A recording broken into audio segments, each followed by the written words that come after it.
두고도 거지. 옛날에 어떤 정승이 살았는데 이 정승이 늙음하게 아들을 하나 낳고 더는 자식이 없었어요. 그러니까 정승집에 아들 딱 하나 있는데 늦둥이 외아들이란 말이죠. 그러니 참 얼마나 귀한 아들일까요? 두 부부가 쥐면 꺼질세라 불면 날아갈세라 온갖 정성을 다 들여서 키웠지요. 먹고 싶은 것 다 먹이고 입고 싶은 옷 다 입히고 손에 물 한 방울 안 묻히고 키웠어요. 그렇게 고이고이 키워서 나이가 12살이 되니 제법 총각기가 나게 됐지요. 하루는 어떤 스님이 바랑을 메고 동냥을 하러 왔기에 정승 부인이 쌀을 한 대박 퍼다 줬어요. 그런데 스님이 아이를 보더니 혀를 끌끌 차면서 불쌍하구나, 불쌍하다 하고 중얼거리는 것이었어요.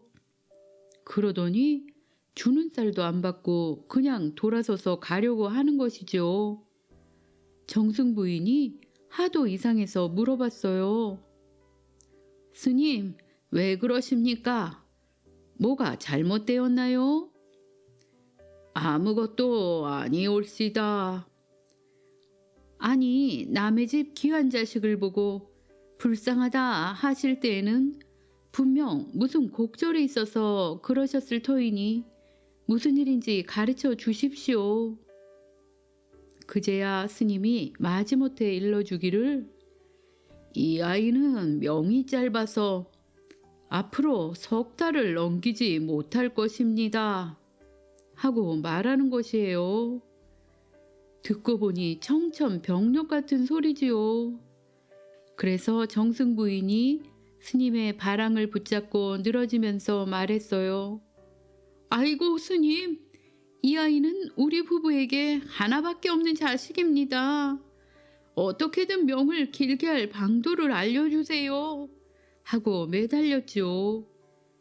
그랬더니 스님이 하는 말이 귀한 집, 귀한 아들이라고 너무 보듬어 안고 키워서 동티가 났습니다.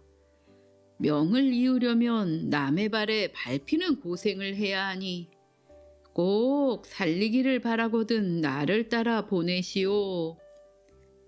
아들을 살리는 길이 그 길뿐이라는데 어떻게 다른 도리가 없었지요. 그날로 아이를 스님한테 딸려 보냈어요.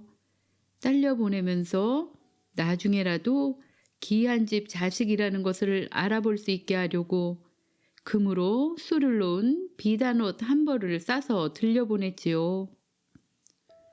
스님은 아이를 깊은 산속에 있는 조그마한 암자로 데리고 가더니 누더기 옷으로 갈아입히고는 새 이름을 지어주는데 새 이름이라는 것이 두고도 거지였어요. 집에 온갖 것을 잔뜩 쌓아두고도 거지처럼 산다는 뜻이지요. 그런 후에는 온갖 험한 일을 다 시키는 것이었어요.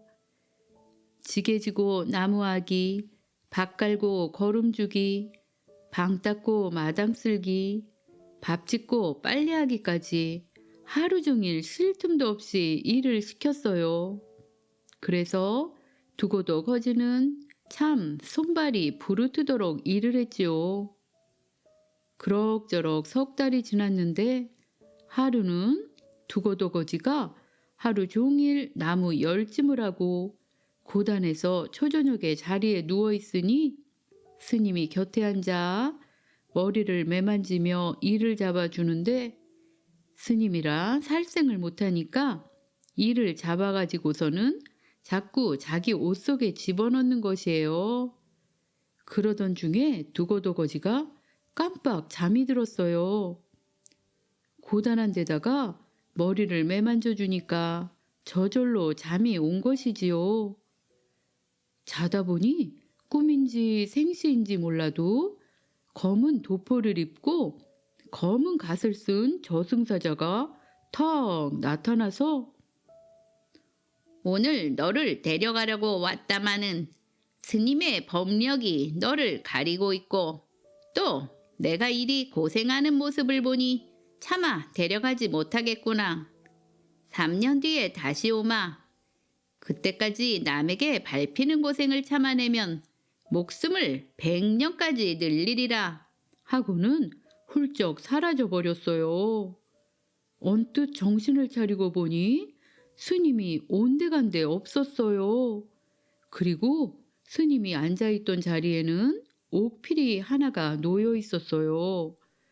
두고도거지는 날이 새자 옥필이를 품에 넣고 정처 없이 길을 떠났어요. 얼마만큼 가다 보니 큰 마을이 있기에 그 마을에서 제일 큰 기와집을 찾아갔지요.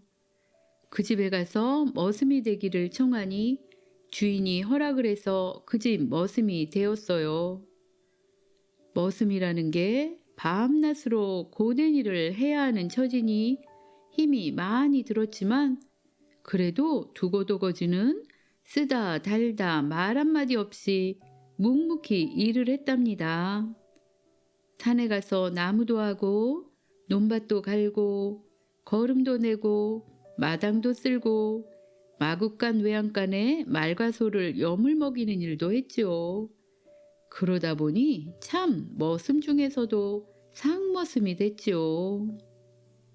그런데 주인집에는 딸이 셋이 있었는데 첫째 딸과 둘째 딸은 두고도거지가 천한 머슴이라고 업신여겨서 밤낮으로 구박을 했어요. 첫째 딸이 새숨을 좀 떠와라 해서 떠다 주면 아니 이게 물이 너무 찬 거 아니니? 다시 떠와. 다시 또 떠다 주면 물이 너무 뜨겁네. 이렇게 트집을 잡아 쏟아버리는데 하필이면 두고도거지 얼굴에다 퍼붓곤 했지요. 이러기를 날마다 한두 번도 아니고 12번씩 그랬어요. 둘째 딸이 말했어요. 두고도거지야, 앞마당 쓰려고 아까 얘기했지? 그런 후에 빚을 후에 콩알 만한 자갈이라도 남으면 빗자루로 때리는데 이러기를 들며 나며 하루에도 몇 번씩 되풀이 했지요. 그런데 셋째 딸은 달라서 두고도거지옷이 헤어지면 언니들 몰래 기워 입히고 두고도거지 머리가 북두 갈고리처럼 헝클어지면 찬빗으로 곱게 빗어주고 어쩌다가 잔치집에 갔다 오면 고기나 떡이나 싸가지고 와서 몰래 먹여주곤 했어요. 이렇게 셋째 딸만 잘해주었지요. 그렇게 해서 세월이 3년이 지났어요. 하루는 이웃마을 황진사의 환갑날이 되어서 온 식구가 잔치집에 가게 됐어요. 집안 어른들이 먼저 잔치집에 가고 그 다음으로 딸들이 나서는데 먼저 첫째 딸이 나와서 말을 대령하라고 소리를 쳐서 두고도거지가 마구간에 가서 말 한 피를 내와서 첫째 딸 앞에 대령했어요. 그랬더니 첫째 딸이 이놈아, 이 높은 말을 어떻게 타라고 그러고 서 있느냐? 어서 말 아래 엎드리거라. 그래서 두고도거지가 말 아래 네 발로 엎드렸지요. 첫째 딸은 두고도거지 등을 밟고 올라서서 말을 타고 갔어요. 그 다음에 둘째 딸이 말을 대령하라고 소리치기에 또 말을 끌어다 놨어요. 둘째 딸이 말했어요. 이놈아, 이 높은 말을 어떻게 타라고 그렇게 서 있느냐? 어서 와서 엎드려라.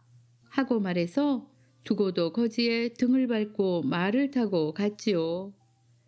셋째 딸이 나오기에 두고도거지가 또 말 아래에 엎드리려고 했더니 셋째 딸은 두고도거지를 부축해 일으키고는 나는 걸어서 갈 터이니 이따가 틈을 타서 이 말을 타고 와요. 네, 맛있는 음식을 많이 감춰 놓을 테니까요. 하고서 걸어갔어요. 온 식구가 다 잔치집에 가고 나니 집안에는 두고도거지 혼자 남게 됐지요. 두고도거지는 맑은 물에 세수하고 동백기름으로 머리를 빗고 나서 여태 깊이 감추어 두었던 옷 보자기를 끌러보았어요. 그 보따리 안에는 금으로 술을 놓은 비단옷이 들어있었지요. 두고도거지는 비단옷을 펼쳐 입고 옥피리를 들고 셋째 딸이 두고 간 말을 타고 옥피리를 불면서 잔치집에 갔어요. 잔치집에 당도하니 황진삿집 사람들이 하늘에서 내려온 신선이라고 허리를 굽혀 절을 하고 좋은 자리에 앉히고 맛난 음식을 대접하였지요. 다른 사람들도 하늘에서 내려온 신선을 한 번이라도 더 보려고 구름같이 몰려들어 웅성웅성 참 야단 법석이 났어요. 그런데 셋째 딸은 눈썰미가 야무졌던지 아무래도 어디서 많이 보던 얼굴이라 생각했지요. 그래서 자기가 맨 댕기 끝을 잘라가지고 두고도거지 곁에 살짝 다가갔어요. 그리고는 술을 따르는 척 하면서 댕기 조각을 두고도거지 뒷머리에 묶어놨지요. 두고도거지는 잔치집에서 옥피리를 불며 잘 놀다가 남들보다 미리 집으로 돌아왔어요. 돌아와서 비단옷을 벗고는 누더기로 갈아입고 마당을 쓸고 기다리고 있었지요. 한참 뒤에 딸들이 돌아와서 첫째 딸, 둘째 딸은 잔치집에 가서 신선 만난 이야기를 하느라 입에 침이 마르도록 떠드는데 셋째 딸은 아무 말이 없었어요. 그러다가 다른 식구들이 안 볼 때에 가만히 두고도거지를 불러놓고 비단옷은 어디서 났으며 옥피리는 어디서 났어요? 어서 바른 대로 말해봐요. 하고 물었어요. 두고도거지가 말했어요. 아가씨, 무슨 말씀이세요? 저는 아무것도 모릅니다. 두고도거지가 시치미를 딱 대고 모르는 척하니까 뒷머리에서 댕기 조각을 끌러가지고 제 댕기와 맞춰보며 두고도거지에게 물어보니 두고도거지가 하는 수 없이 그동안에 있었던 일을 다 말해줬어요. 그러고 나니 댕기를 메었다가 풀렀다 하느라 엉클어진 머리를 셋째 딸이 찬빗으로 빗어주었지요. 머리를 빗어주니까 잠이 솔솔 왔지요. 그래서 얼핏 잠이 들었어요. 자다 보니 꿈인지 생시인지 몰라도 3년 전에 보았던 저승사자가 나타나서 3년 늘린 내 수명도 오늘로 다 되었구나. 그런데 그동안 남에게 밟히는 고생을 참아냈으니 약속한 대로 너를 데려가지 않겠다. 이제는 100년 뒤에나 다시 오마. 하고는 연기같이 사라지는 것이에요. 언뜻 정신을 차리고 보니 셋째 딸이 아직도 제 머리를 빗어주고 있었지요. 그 길로 주인에게 가서 모든 것을 밝히고 주인의 승낙을 얻어 셋째 딸과 100년 가약을 맺었지요. 두고도거지가 정승집으로 돌아가니 두 부부는 너무나 기뻐 끝도 없이 울었어요. 내 아들아, 이렇게 다시 살아 만나다니 이게 꿈이냐 생시냐? 어머니 아버지, 이제 앞으로 소자 걱정은 안 하셔도 됩니다. 저승사자가 나타나 말하기를 앞으로 제가 100년은 더 산다고 하였답니다. 정승 부부는 꿈에도 그리던 아들이 멀쩡히 살아 돌아오고 또 너무나 의젓하고 환한 얼굴에 혼이 날 각시까지 있다하니 너무나 기뻐하였지요. 두고도거지가 셋째 딸과 혼이 나는 날 금으로 수놓은 비단 옷을 입고 옥피리를 불면서 색시와 함께 말을 타고 정승집으로 돌아가 행복하게 오래오래 잘 살았답니다. 견우와 직녀. 옛날 하늘나라 옥황상제님에게는 직녀라는 딸이 있었어요.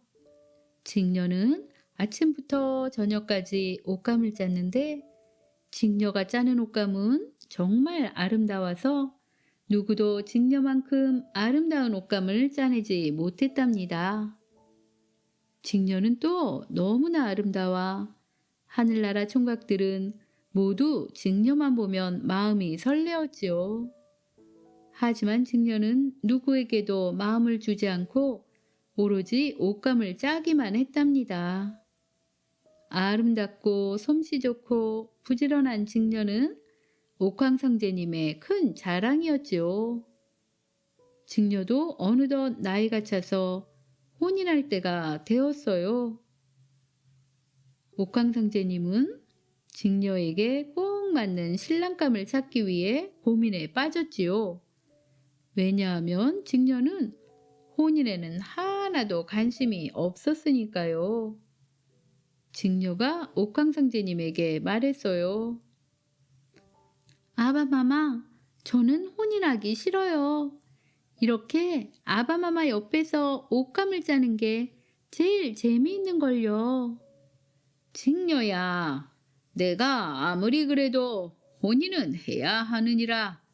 내가 제일 잘나고 훌륭한 신랑을 구해줄 테니 걱정 말거라. 그런데 하늘나라 은하수 건너편에는 견우라는 총각이 살고 있었어요. 견우는 소를 키우는 목동이었지요. 견우가 키우는 소는 얼마나 튼튼했는지 하늘나라에서는 모두 견우의 소를 가지고 싶어 했어요. 견우는 또 얼마나 잘생겼는지 견우가 황소의 등에 앉아 필이라도 불면 온 동네 아가씨들 마음도 피리 소리와 함께 견우 총각에게로 날아갔답니다. 견우는 또 아주 성실해서 날마다 들에 나가 소를 키우고 절대로 꾀를 피우지 않았지요. 옥황상제님은 견우의 늠름한 모습과 성실한 태도가 마음에 쏙 들어 견우와 직녀를 혼인시키기로 결정했어요. 견우와 직녀가 혼인하는 날 처음 서로의 얼굴을 보았습니다. 직녀는 처음 견우를 보자마자 듬직한 견우의 모습에 한눈에 반해버렸어요. 견우도 직녀의 아름다운 모습을 보고는 사랑에 빠져버렸지요. 견우와 직녀는 서로 사랑에 빠져서 너무나 행복했답니다. 견우는 소를 돌보아야 하고 직녀는 길쌈을해서 천을 짜는 일을 해야 했지만 둘이 함께 있는 시간이 너무나 즐거워 그만 둘이서 같이 지내는 시간에 푹 빠져버렸어요. 일을 해야 할 시간에 서로 하늘나라 여기저기를 돌아다니며 재미있게 둘만의 시간을 보냈죠. 그러는 동안 견우의 소는 여물도 주지 않고 밖에 나가 풀도 먹지 못해서 앙상해져 갔어요. 직녀가 짜던 배틀에는 먼지가 뽀얗게 앉았고 옷감도 하나도 만들지 못했답니다. 하늘나라 사람들의 불만이 커져가서 옥황상제님께 가서 이야기를 했어요. 견우가 소를 돌보지 않아 소들이 다 병들어 죽어가고 있습니다. 직녀가 옷감을 짜지 않아 새 옷 하나 만들 천이 없어요. 옥황상제님은 이제야 큰일이 났다고 생각하고 나가서 둘러보았어요. 들판의 소들은 다 삐쩍 말라 죽어가고 사람들은 옷감이 없어 누더기를 입고 있었지요. 옥황상제님은 너무나 화가 나서 당장 견우와 직녀를 불렀어요. 오늘도 견우와 직녀는 아름다운 계곡에서 재미있게 놀고 있었지요. 신하들이 급하게 견우와 직녀를 찾아 궁에 데리고 왔을 때 둘은 무언가 잘못되었다고 생각했죠. 옥황상제님 앞에 견우와 직녀는 무릎을 꿇고 앉았어요. 옥황상제님이 물었어요.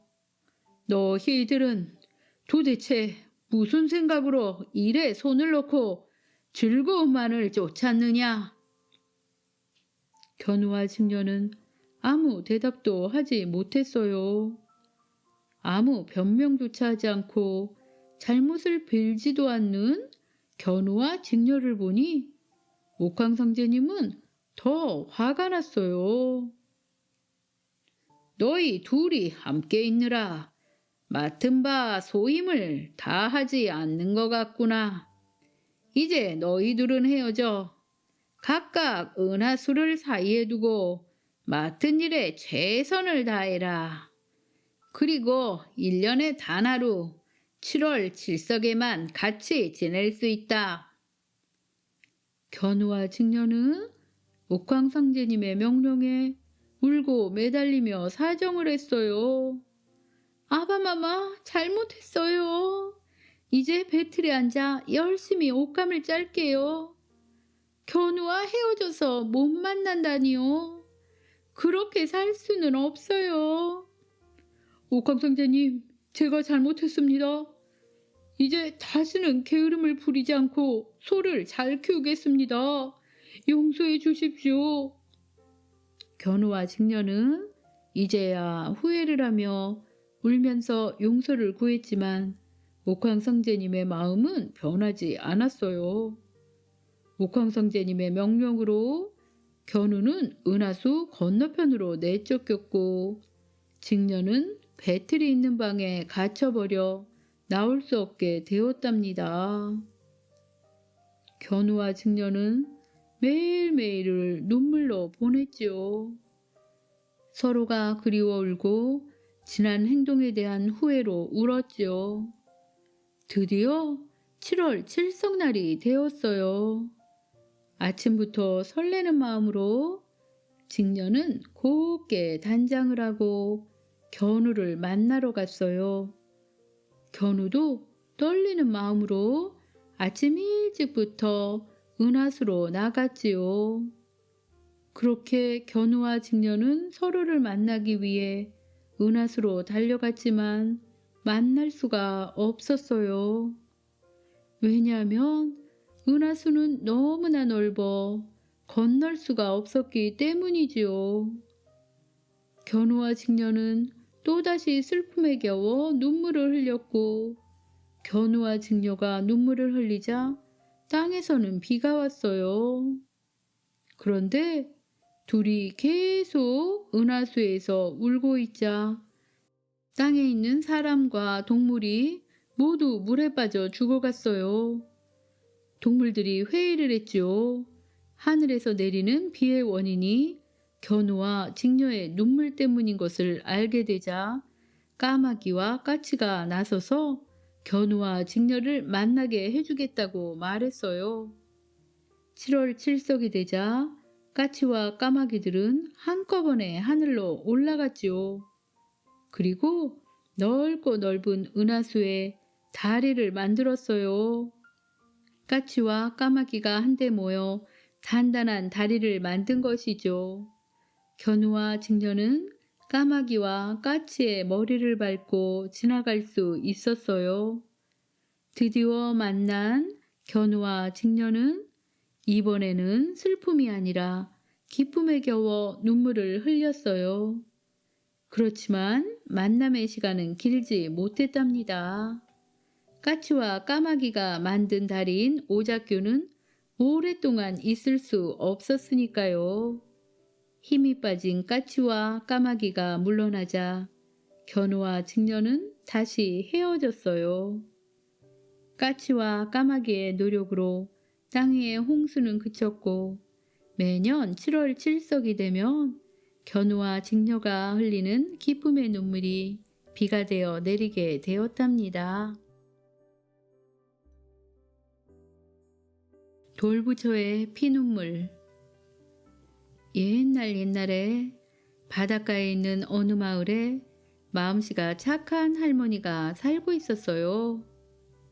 할머니는 남편도 없고 자식도 없어서 혼자서 주막을 하며 어렵게 살고 있었지요. 그렇지만 할머니는 찾아오는 사람마다 친절하게 대하고 음식 솜씨도 좋아서 마을 사람들 모두 할머니를 좋아했지요. 그러던 어느 날 초라한 나그네가 주막에 찾아왔어요. 옷도 남루하고 얼굴도 혈색이 안 좋았지요. 아무리 보아도 돈이라곤 한 푼도 없어 보였어요. 나그네가 말했어요. 주모, 저 먹을 것 좀 주실 수 있나요? 제가 배가 너무 고파서 무엇이라도 먹은 지가 벌써 며칠이 되었답니다. 제발 불쌍히 여기셔서. 아이고, 가만히 있어 보시오. 내가 후딱 국밥 하나 말아오리다. 자, 여기 평상에 앉아 기다리시오. 나그네는 너무나 고마워 어쩔 줄을 몰랐어요. 감사합니다. 감사합니다. 나그네에게 할머니는 큰 대접에 국밥을 말아주었어요. 허겁지겁 먹는 나그네에게 할머니가 말했지요. 좀 천천히 드시구랴. 그러다 체하시겠소. 네, 할머니. 이렇게 맛있는 국밥은 처음입니다. 맛있게 밥을 다 먹은 나그네가 말했어요. 정말 고맙습니다. 오늘 이 국밥을 먹지 못했다면 제가 죽었겠지요. 제 평생 이 은혜는 잊지 않겠습니다. 그리고 나그네는 다시 길을 떠나려고 일어섰어요. 할머니가 말을 했지요. 오늘 하루 여기서 묵고 가는 것이 어떻겠소? 많이 피곤해 보이는데 한숨 편안히 자고 나면 또 새롭게 길을 떠날 수 있지 않겠소? 나그네는 할머니의 말에 고마워하면서 말했어요. 감사합니다만 제가 또 급히 떠나야 한답니다. 할머니께 한 가지 말씀드릴 것이 있어요. 이 마을 입구에 돌부처가 서 있더군요. 아, 돌부처가 서 있지요. 그런데 돌부처가 뭐 잘못된 게 있어? 아닙니다. 그런데 조만간 돌부처에서 피눈물이 날 것입니다. 그러면 이 마을에 큰 재앙이 닥칠 것이니 저 산 위로 올라가셔야 살 수 있을 것입니다. 아니, 그게 무슨 말이요? 돌부처에서 어떻게 피눈물이 나며 또 무슨 재앙이 온다는 말이요? 모든 것을 알려드릴 수는 없습니다. 할머니께서 제 목숨을 구해주셔서 말씀드리는 것이니 잊지 마시고 꼭 피하셔야 합니다. 나그네는 이 말을 마치더니 할머니가 붙잡을 새도 없이 어디론가 사라졌습니다. 할머니는 나그네의 말을 이상하게 여겼지만 피눈물이라는 말이 머릿속을 떠나지 않았지요. 다음 날부터 할머니는 매일매일 마을 앞에 서 있는 돌부처를 살펴보았어요. 평상시에는 잘 쳐다보지도 않았는데 매일 때때로 시간이 날 때마다 마을 앞까지 나와 돌부처를 본 것이죠. 할머니가 자꾸 돌부처 앞에 와서 돌부처를 바라보니 이상하게 생각한 마을 사람들이 할머니에게 물었어요. 아니, 도대체 뭐가 나온다고? 돌부처는 그리 자주 돌러보시오. 우리 집에 왔던 나그네가 이야기하기를 이 돌부처에서 피눈물이 나면 마을에 큰 병고가 생긴다네. 내 걱정이 되어서 이리 매일 나와보지 않나. 그 말을 들은 마을 사람들은 말했어요. 아니, 무슨 그런 말을 믿고 이렇게 매일 돌부처를 보러 온 거예요? 아니, 어떻게 돌부처에서 피눈물이 난다는 말이에요? 말이 되는 소리를 해야지요. 그래도 할머니는 매일매일 돌부처를 보러 갔어요. 마을 사람 중에 장난기가 많은 사람이 있었지요. 돌부처에서 피눈물이 날 리가 있어. 우리 저 할머니를 놀려주자고. 그래, 좋지 좋아. 놀래서 어떻게 하나 보자고. 허허. 그 사람들은 밤에 빨간 물감을 들고 나와서는 돌부처 눈에 피눈물을 칠해 놓았어요. 그리고 다음날 아침 할머니가 나올 때쯤 몰래 숲풀에 숨어 어찌하나 지켜보았답니다. 할머니는 그날도 돌부처를 보러 나왔다가 돌부처 눈에 피눈물이 나는 것을 보고 기절할 만큼 놀랬어요. 장난친 사람들은 이 모습을 보며 배꼽이 빠지도록 웃어댔습니다. 할머니는 급하게 마을로 달려갔어요. 큰일이 났네. 돌부처에서 피눈물이 난다네. 이제 우리 마을에 큰일이 생길 터이니 어서 저 산 위로 도망가야 한다네. 그런데 그 뒤로 장난친 사람들이 나타나 말했어요. 돌부처가 어떻게 피눈물이 나요? 하도 할머니가 이상한 말을 해서 우리가 장난친 거예요. 걱정 마세요. 그러자 마을 사람들이 말했어요. 그러면 그렇지. 돌부처가 피눈물을 흘릴 리가 있나? 할머니의 말을 듣는 사람은 아무도 없었어요. 할머니는 혼자 주막으로 돌아와서는 급하게 짐을 꾸렸습니다. 마을 사람들이 할머니 말을 무시한 것이 너무나 마음이 아팠지만 짐을 지고 열심히 산 위로 올라갔지요. 산 중턱 넘어 올라갔을 때쯤이었어요. 바닷가에서 엄청나게 큰 소리가 들렸어요. 놀란 할머니는 급하게 산 위로 올라갔어요. 그때 바다에서 갑자기 큰 파도가 몰려오더니 마을은 순식간에 물바다가 되었어요. 마을 사람들은 할머니를 빼고 단 한 사람도 살아남지 못했답니다. 아이고, 이럴 수가 있나. 마을 사람들이 다 파도에 떠내려갔네. 이를 어쩌나. 아이고, 부처님 감사합니다. 할머니는 부처님께 감사를 드리고 그 이후로도 착하게 남을 도와주며 잘 살았답니다. 황금 귀신. 옛날에 김득이라는 사람이 살고 있었어요. 그는 부모 형제도 없고 몹시 가난해서 사는 것이 아주 힘들었지요. 그래서 나무에 목을 매 죽으려고도 했고 강물에 몸을 던지기도 했지만 모두 실패했지요. 그러던 어느 날 옆집에 이서방이 말했어요. 여보게 득이, 자네가 너무나 신세한탄을 하여 죽음을 두려워하지 않으니 무서울 것이 무엇이 있겠나. 이렇게 그냥 있지 말고 이웃 마을에 있는 신봉사에게 한번 가보게나. 신봉사가 얼마나 운세를 잘 보는지 이제껏 틀린 말 한 번을 안 했다더군.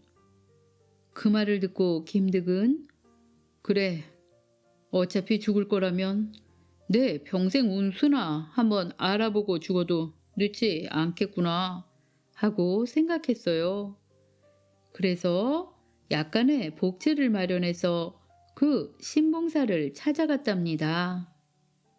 신봉사는 무당 옷을 입고 점집에 앉아 있었는데 그 앞에는 큰 상이 놓여 있었고 뒤에는 화로가 있었고 점치는 거북이가 든 항아리도 있었어요.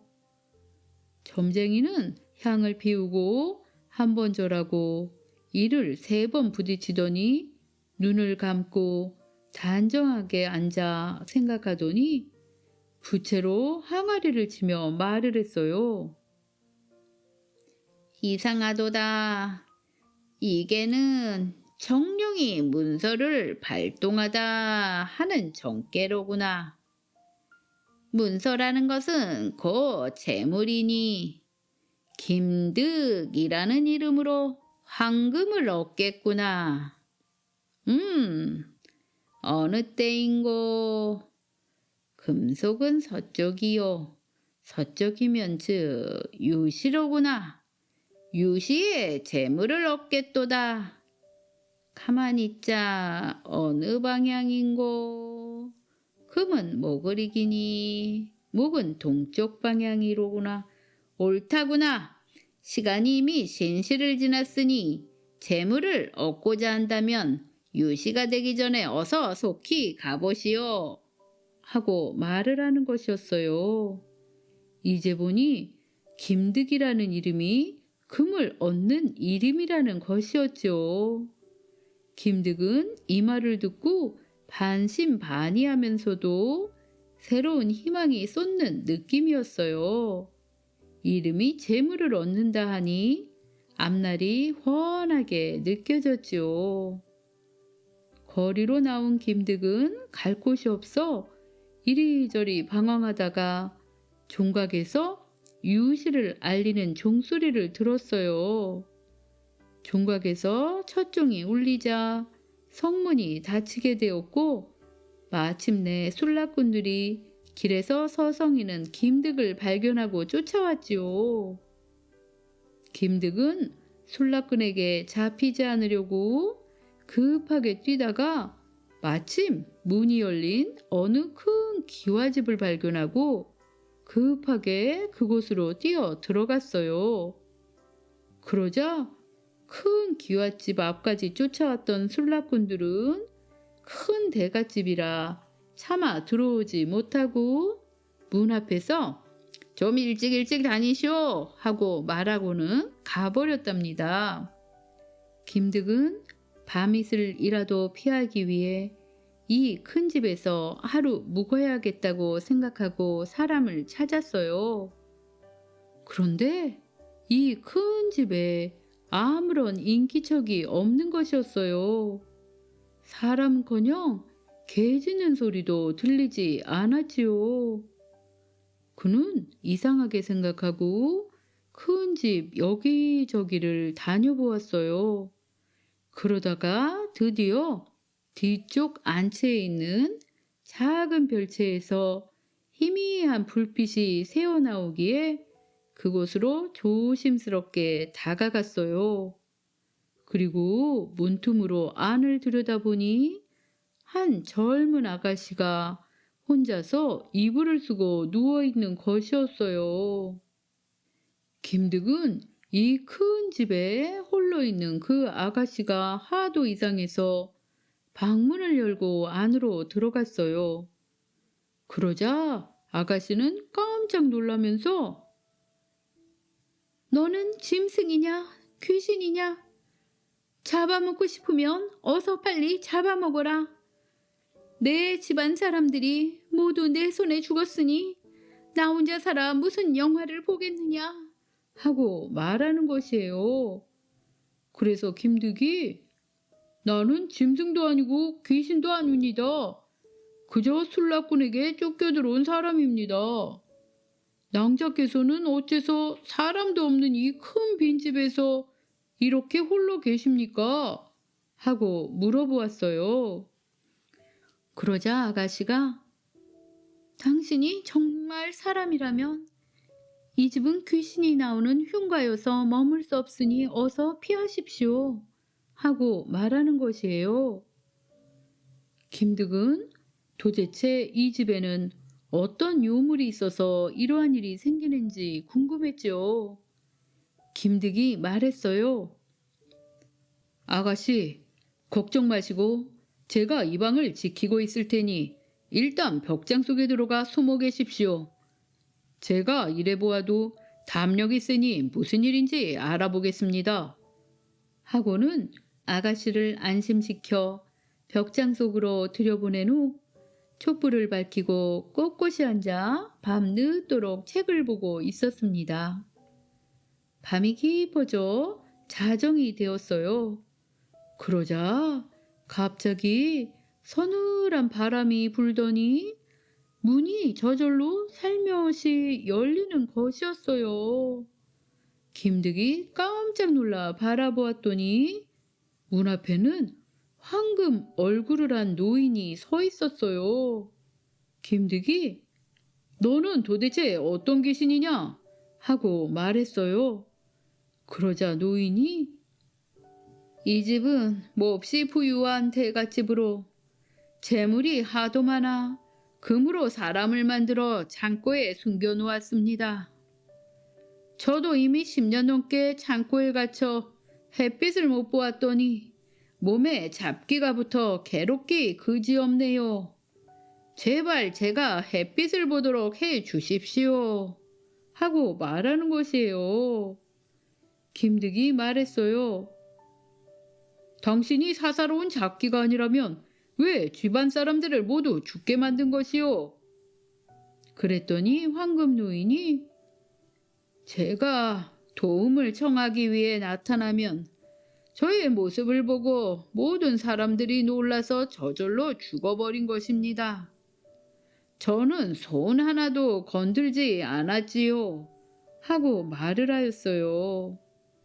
김득은 황금 노인의 이야기를 다 듣고 난 후에 내가 노인의 소원을 들어줄 테니 어서 사라지시오.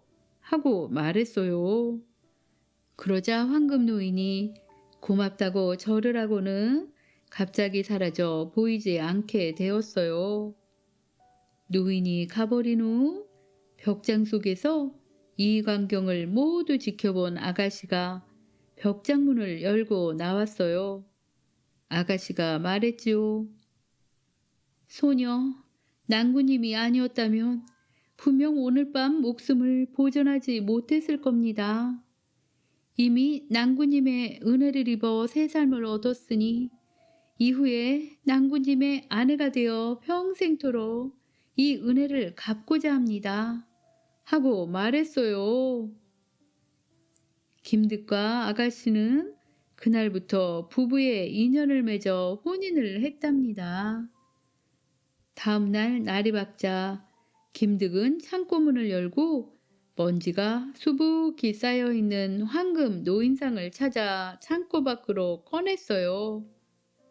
그리고 몸에 입혀진 금을 벗겨 팔아서 수만금의 돈을 만들었지요. 그래서 새로 혼인한 아름다운 아내와 함께 큰 집에서 아주 오랫동안 행복하게 살았답니다. 결국 김득은 그 자신의 이름대로 금을 얻게 된 것이었습니다. 고양이 목에 방울 달기. 옛날 어느 마을에 황부자라는 큰 부자가 살았어요. 부잣집 곡간이라 곡간에는 곡식이 꽉꽉 들어차 있었지요. 그러니까 마을의 쥐들은 다 황부잣집에 몰려왔어요. 먹을 게 많으니 쥐들은 새끼를 낳고 또 낳고 이제 황부잣집에는 마당에까지 쥐가 편하게 지나다니게 되었어요. 황부자는 쥐가 너무나 많아지자 수소문을 해서 빠르고 날쌘 고양이 한 마리를 구해왔어요. 고양이는 진짜 엄청나게 빠르고 날쌔서 금방 쥐들을 잡았지요. 황 부자는 곳간에 곡식이 줄어들지 않아 너무나 기뻤고 고양이를 아주 이뻐했지요. 그럴수록 고양이는 쥐들을 열심히 잡아들였어요. 쥐들은 난리가 났습니다. 커다란 곳간에서 마음 편안하게 살다가 갑자기 나타난 고양이에게 친구들이 다 잡혀서 죽어 버렸으니까요. 어느 날 밤에 쥐들이 모여서 의논을 했어요. 어떻게 하면 고양이의 공격에서 벗어날 수 있을까 하고요. 자자, 다들 모였으니 이제 이야기를 시작하겠습니다. 쥐들 중에 가장 나이 많은 쥐가 이야기를 시작했어요. 우리는 그동안 이 집에서 풍족하게 잘 살았지요. 덕분에 가족들도 아주 많아졌답니다. 그렇지만 고양이가 이 집에 들어온 이후에 계속 우리 쥐들이 죽어가고 있어요. 이제 우리도 어떻게 고양이를 피해 살아야 하는지 한번 다들 말해봅시다. 모인 쥐들이 시끄럽게 떠들며 이야기했어요. 맞아요, 맞아요. 그놈의 고양이 때문에 우리 삼촌도 돌아가셨어요. 그제는 우리 아들이 붙잡혔답니다. 여기저기서 볼멘 소리와 울음소리가 흘러나왔어요. 그러니 대책을 세워야지요. 제일 큰 문제는 고양이가 어디서 어떻게 다가오는지 알 수가 없다는 것이에요. 맞아요. 어제 곳간에 쌀을 들고 오려는데 기분이 이상해서 뒤를 돌아보니 고양이가 쳐다보고 있더라고요. 깜짝 놀라 쌀이고 뭐고 다 놔두고 도망쳤다니까요. 정말 심령 감수했답니다. 여기저기서 이런저런 말들이 나왔지만 신통한 해결책은 없었지요. 쥐들은 회의가 길어질수록 한숨만 깊어졌답니다. 그때 작은 새양쥐가 조용히 말했어요. 고양이 목에 방울을 달면 좋을 텐데. 이 말에 모든 쥐들이 새양쥐를 쳐다봤고 새양쥐는 말을 이어갔어요. 고양이가 어디서 오는지 모르니까 우리가 도망칠 수 없는 거잖아요.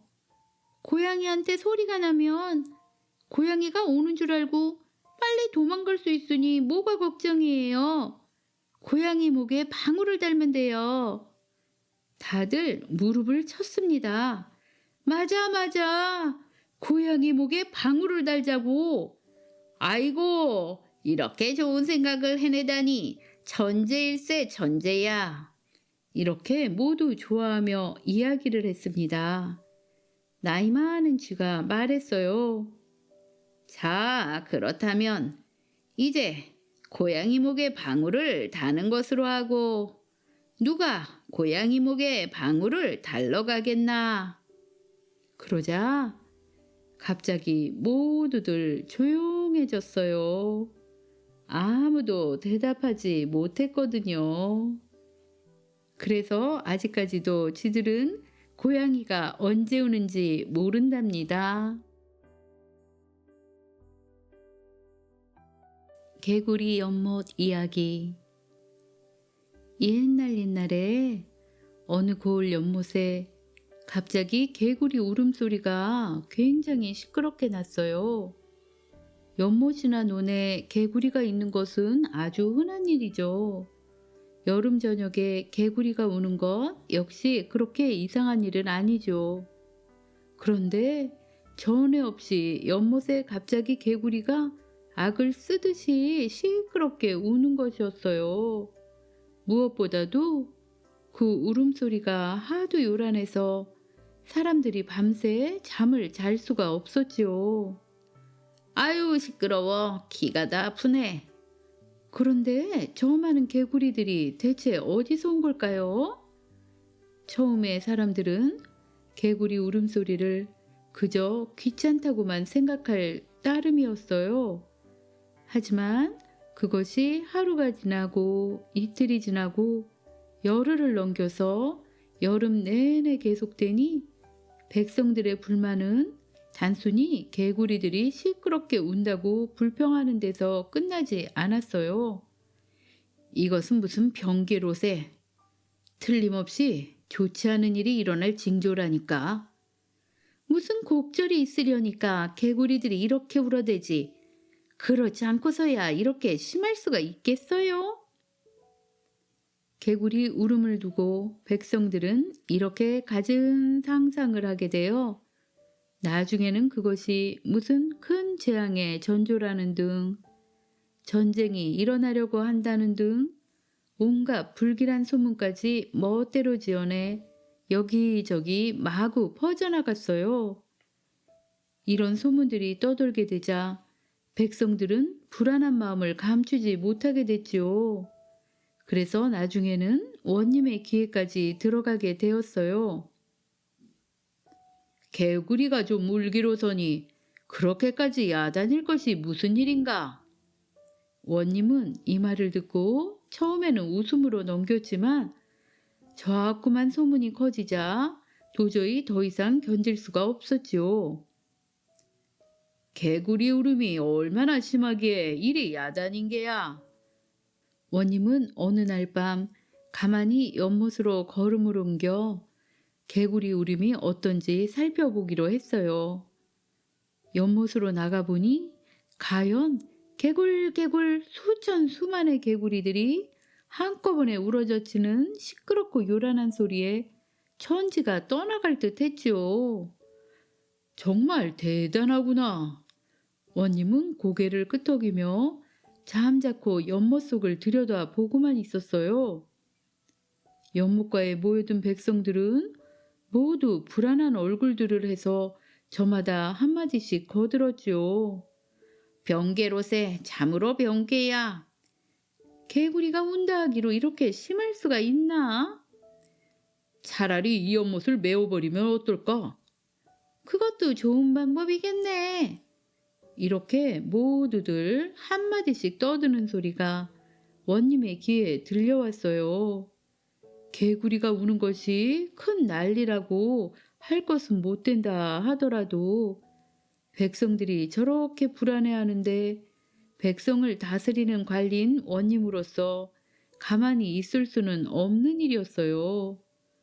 그런데 개구리를 일일이 잡아 내던질 수도 없고 쫓아낼 수도 없으니 이것이야말로 그 어떤 난처한 송사보다도 더 어려운 일이었어요. 원님은 한참 무엇인가 생각하고 있다가 백성들의 마음을 가라앉혀야 했기 때문에 아전을 시켜 명령을 내렸어요. 개구리가 운다고 병괴가 일어날 리는 없으니 그런 못된 소문을 지어내는 자는 죄로 다스릴 것이니라. 그러나 개구리의 이 같은 소란 때문에 백성들이 잠을 이루지 못하는 것 또한 딱한 노릇이로다. 너희들을 위해 내 개구리의 울음을 그치게 할 터이니 백성들은 염려하지 말고 다들 돌아가 생업에 힘쓰도록 하시오. 이렇게 말을 하고 모두를 돌려보냈어요. 사또께서 개구리 울음을 처리해 주신다니 다들 돌아갑시다. 하고 그들은 관에서 무슨 좋은 방법을 마련할 것으로 믿으며 집으로 돌아갔어요. 사또는 백성들을 돌려보낸 후 가명으로 돌아왔지만 어떤 방법으로 개구리 울음을 그치게 할지 생각해 보니 도무지 마땅한 방법을 찾을 수가 없었지요. 백성에게는 처리해 준다고 철석같이 약속을 했으니 무슨 방도를 쓰든지 반드시 울음을 그치게 해야 했죠. 이 일이 대수롭지 않은 것 같아도 원님에게는 위신이 걸려있는 문제였어요. 이 문제를 해결하지 못한다면 나중에 개구리 울음 하나 다스리지 못한 사또라고 백성들에게 비웃음을 살 게 뻔했지요. 그래서 원님은 참으로 우스운 문제로 머리를 앓게 되었지요. 오늘은 개구리 울음이 그치려나? 내일은 좀 조용해질 것 같아요. 사정 모르는 백성들은 개구리 울음이 그치기를 기다리며 날마다 연못가에 와 보았지만 와글와글 개굴개굴 하는 소리는 여전히 그대로였지요. 사또나리도 별 수 없군. 하긴 무슨 수로 개구리 울음을 그치게 한다고 그러겠어요. 그저 말로 우리를 안심시키느라고 그랬겠지요. 그러나 저러나 이대로 나가면 큰일이구먼. 무엇보다 기가 아파 어디 살 수가 있어야지. 어느새 원님의 말은 위험을 잃게 되고 백성들은 다시 쑥덕거리며 소란을 떨었어요. 아무리 생각해도 개구리 울음과 골 원님의 벼슬을 바꾼다는 것은 참으로 우스운 일이었지요. 원님은 이 문제를 너무 깊게 생각하다 보니 머리가 다 아플 지경이었어요. 그러나 마땅한 방법을 찾을 수 없었지요. 개구리 울음을 그치게 하는 방법이라는 것은 옛날 성원의 어느 책에서도 볼 수가 없단 말이지. 원님은 이렇게 혼자 중얼거리다가 한 가지 방법을 생각하게 되었어요. 내가 이 지방의 목민간이니 산천 초목이나 짐승과 벌레들까지도 다 나에게 복종해야만 하는 것인데 개구리라고 감히 내 명을 거역하지는 못할 것이다. 이렇게 생각한 그는 개구리들에게 명령해 울음을 그치게 한다는 내용으로 시 한 편을 지었어요. 그리고는 그것을 종이에 써들고 연못으로 갔지요. 너희들이 비록 미물이나 내 이 땅을 다스리는 주인이니 내 뜻을 거역하면 반드시 죄를 짓는 것이로다. 하고 원님은 물속을 들여다보며 실을 연못으로 내던졌어요. 그런데 참으로 이상한 일이 벌어졌답니다. 원님의 시가 연못에 떨어지는 것과 동시에 그렇게 시끄럽던 개구리 울음이 갑자기 들리지 않게 된 것이었어요. 원님도 자기 귀를 의심하며 얼마 동안 연못가에 서서 들어보았지요. 그렇지만 개구리 울음소리는 더 이상 들려오지 않았어요. 원님은 그제야 스스로도 신기하게 생각하며 마음을 놓고 가명으로 돌아갔어요. 이 일을 신기하게 여긴 백성들이 원님을 칭송하는 소리가 고을에 자자했습니다. 그날 개구리 울음이 그친 뒤로 아직도 그 연못에는 더 이상 개구리 울음소리가 들리지 않게 되었답니다. 시골지 서울 구경. 시골지가 서울 구경을 올라왔습니다. 처음 길이라 허둥허둥하면서 짐차를 2번, 3번이나 갈아타고 간신히 서울까지 왔습니다. 직행차를 타면 빨리 온다는 말도 들었지만 그래도 짐차를 타야 먹을 것이 많고 사람의 눈에 들킬 염려도 적으므로 짐차를 타고 온 것이었습니다. 기차가 한강 철교를 건널 때에는 어떻게 무서운 소리가 크게 나는지 어지러워서 내려다 보지도 못하고 왔지만은 서울까지 다 왔다는 말을 들을 때에는 기쁜 것 같고 시원한 것 같으면서도 가슴이 울렁울렁 하였습니다. 남대문 정거장에 내려서 자, 인제 어디로 가야 하나 하고 망설이고 섰노라니까 여보, 여보 하고 뒤에서 부르는 소리가 들렸습니다. 보니까 이름은 몰라도 역시 자기와 같은 주이므로 할아버지나 만난 것처럼 기뻐서 처음 뵙겠습니다만 길을 좀 가르쳐 주십시오. 서울은 시골서 처음 올라와서 그럽니다. 하고 애걸하듯이 물었습니다. 글쎄, 처음부터 당신이 시골서 처음 온 양반인 줄 짐작했습니다. 서울 구경하러 올라오셨구려. 네, 죽기 전에 한번 서울 구경 좀 해보려고. 그래, 벼르고 별러서 인제 간신히 오기는 왔지만 와보니 하도 어마어마하여 어디가 남쪽인지 어디가 북쪽인지 분간 못하겠습니다 그려. 우선 여관을 정해야겠는데 어느 여관이 좋은지 알 수가 있어야지요. 첫째, 그놈의 고향이 없는 여관이라야 안 합니까? 그럼 여관으로 갈 것 없이 나하고 우리 집으로 갑시다 그려. 그럼 돈도 들 염려 없고 고양이도 감히 오지 못하는 집이니까요. 뺑 돌아가면서 새로 된 양옥집이니까요. 예, 양옥집이요요? 훌륭한 집에 계십니다 그려. 서울 왔다가 양옥집 구경도 할 겸 그럼 댁에 가서 폐를 끼칠까요? 폐가 무슨 폐예요?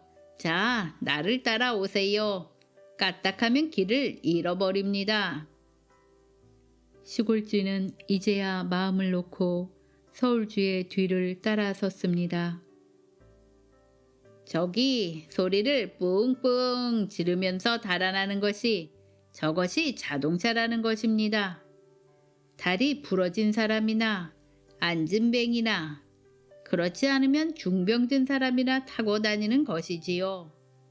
저기 잉잉 울면서 집채만한 것이 달아나는 것은 전차라는 것입니다. 늙은이나 어린애나 아이벤 여자들이 타고 다니는 것이지요. 돈 5점만 내면 거진 10리나 되는 데까지 데워다 주는 거예요. 우리도 저것을 타고 갔으면 좋으련만 우리는 타면 곧 밟힐 테니까 그래서 못하지요. 아이고, 구경삼아 걸어가는 것이 좋습니다. 그런데 지금 어디 불이 났습니까? 난리가 났습니까? 왜 사람들이 저렇게 황급히 뛰어갑니까? 불이 무슨 불이여요. 서울 사람들은 의뢰 걸음걸이가 그렇지요. 서울서 사는 사람이 그렇게 시골처럼 담배나 피워 물고 한가히 지내서야 살 수 있겠습니까? 굶어 죽지요. 저렇게 바쁘게 굴어도 그래도 돈벌이를 못하는 때가 많으니까요. 그리고 우선 전차, 마차, 자동차, 자전거가 저렇게 종알같이 왔다 갔다 하는데 시골서처럼 한가히 굴다가는 당장에 치여 죽을 것이 아닙니까? 나는 그렇겠는걸요. 구경만 하기에도 눈이 핑핑 도는 것 같은걸요. 자, 저것이 남대문입니다. 아이고, 참 굉장히 큰걸요. 저 문 위에 올라가면 어떻게 넓은지 우리들에게는 연병장 벌판만 하여 좋지만 먹을 것이 없어요. 그래 텅 비었지요. 이야기를 들으면서 눈을 두리번 두리번 하면서 서울쥐를 따라 한참이나 갔습니다. 자, 이제 다 왔습니다. 저기 새빨간 양옥집이 보이지 않습니까? 저 집이야요. 보니까 참말 새빨간 칠을한 우뚝한 높은 집이 높다랗게 서 있었습니다. 참 훌륭한 댁입니다 그려. 아주 새빨갛습니다 그려. 저 위에 노랗게 달린 것은 들창인가요? 네, 그것이 들창으로도 쓰고 드나드는 대문으로도 쓰는 것입니다. 저렇게 높고 좁은 문으로 드나드니까 고양이가 올 염려는 조금도 없습니다. 자, 미끄러지지 않도록 속히 기어 올라오십시오. 내가 먼저 기어 올라갈 터이니 곧 따라 올라오셔요. 하고 서울지가 조르르 기어 올라가서 노란 쇠문이 덮인 구멍으로 쏙 들어갔습니다. 시골지도 기어 올라가기는 원래 잘하므로 곧 뒤따라 기어 올라가서 뛰어 들어갔습니다. 어떻습니까? 넓지요? 아무 것보다도 마음이 놓이는 것은 고양이 걱정이야요. 이 속에 이렇게 들어앉아 있으면 아주 천하태평입니다. 자, 좀 편히 쉬십시오. 서울지는 몹시도 친절하게 굴고 공손하게 대접하여서 시골지는 도리어 미안한 마음을 느끼게 할 만큼 고맙고 다행스러웠습니다. 시골서는 구경도 못하던 청요리 찌꺼기, 양과자 부스러기 같은 음식을 많이 내어놓아서 맛있게 먹고 있었습니다. 그런데 그때 시골지의 머리 위에 무언지 뚝 떨어지는 것이 있었습니다. 깜짝 놀라 보니까 우표딱지 붙인 봉투였습니다. 시골지가 어떻게 몹시 놀래었는지 서울지는 깔깔 웃으면서 그렇게 놀라실 것은 없습니다. 인제는 그런 편지가 자꾸 들어옵니다. 아무 염려 없어요. 이따가 잘 때 덮고 깔고 자라고 생기는 것이랍니다. 잠든 후에도 밤이 깊어갈수록 춥지 말라고 자꾸자꾸 그런 것이 생겨서 두둑하게 덮어줍니다. 하고 지금 떨어진 그 편지 봉투를 깔고 앉으라고 시골쥐에게 주었습니다. 그리고 가끔가다 비가 몹시 오거나 하는 때에 먹을 것이 없으면 풀칠 많이 한 봉투를 뜯어먹기도 하지요. 이런 이야기를 하고 있는 때에 이번에는 신문지를 착착 접어 묶은 것이 떨어졌습니다. 이번 편지는 꽤 큽니다 그려. 하고 시골쥐가 서울쥐 보고 말했습니다. 아니요. 이건 편지가 아니라 신문이란 것입니다. 이 세상에서 생기는 일이면 무엇이든지 이 속에 모두 적혀난답니다. 무엇이 났나 좀 읽어볼까? 하고 그 편지를 펴가지고 들여다보더니 에이, 속상하군. 흑사병이 유행하니까 우리들은 모두 잡아 죽여야 한다고 아주 크게 내었는걸. 아이고 그럼 큰일 났구려. 공연이 올라왔구려. 맞아 죽으면 어쩌나요? 아니요. 그렇지만 이 집 속에 있으면 겁날 것은 없습니다. 아무 염려 말고 계십시오. 시골쥐는 간신히 마음 놓고 편지를 깔고 신문지를 이불로 덮고 드러누워서 피곤한 판에 고단하게 잠이 들었습니다. 시골 손님이 잠자는 동안에 나는 나가서 먹을 양식을 얻어가지고 와야겠다. 하고 서울쥐는 밖으로 나갔습니다. 한참 지난 후 밤이 차차로 밝아올 때였습니다. 시골쥐는 신문지 이불 속에서 눈이 띄어서 움찔하였습니다.